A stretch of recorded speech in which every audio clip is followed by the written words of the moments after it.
經紀王，平啲得唔得啊？喂，已經好平噶啦，送俾你好唔好啊？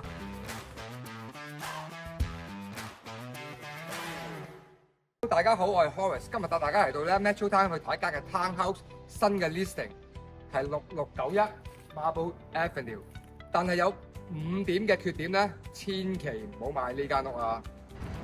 第一點，千祈唔好買呢間屋。如果你係好中意揸車嘅話咧，真係唔好諗啦。你行幾分鐘就去到 White Oak 嘅 Skytrain Station， 真係搭車快過你揸車啊！咁你啲跑車擺邊啊？得個睇字啊！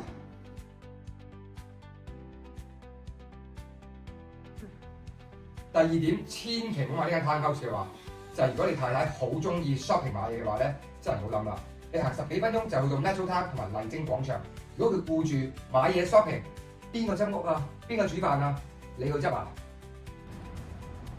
第三點，千祈唔好買呢間屋係乜嘢咧？如果你朋友太多嘅話咧，真係唔好諗啊！因為喺屋出邊嘅兩邊咧有大量免費 parking 啊！嗰啲朋友經過入嚟探下你，飲杯嘢吹下水，咁你咪冇晒私人時間。好諗啊！4點，千祈唔好買呢間屋。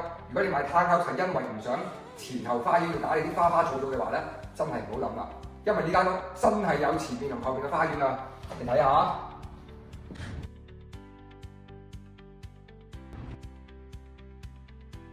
第5點，千祈唔好買呢個 townhouse，都係最重要一點。如果你覺得平嘢冇好嘢嘅話咧，真係唔好諗啦。個業主幾年前連呢個新樓稅同埋轉讓稅差唔多要160萬，而家佢開價都係120萬頭，你肯定覺得咁平一定有古怪啩？我話講完5大缺點啦，如果你都仲係一定要想買呢間屋嘅話，唔緊要，聯絡我，我幫你砌掂佢。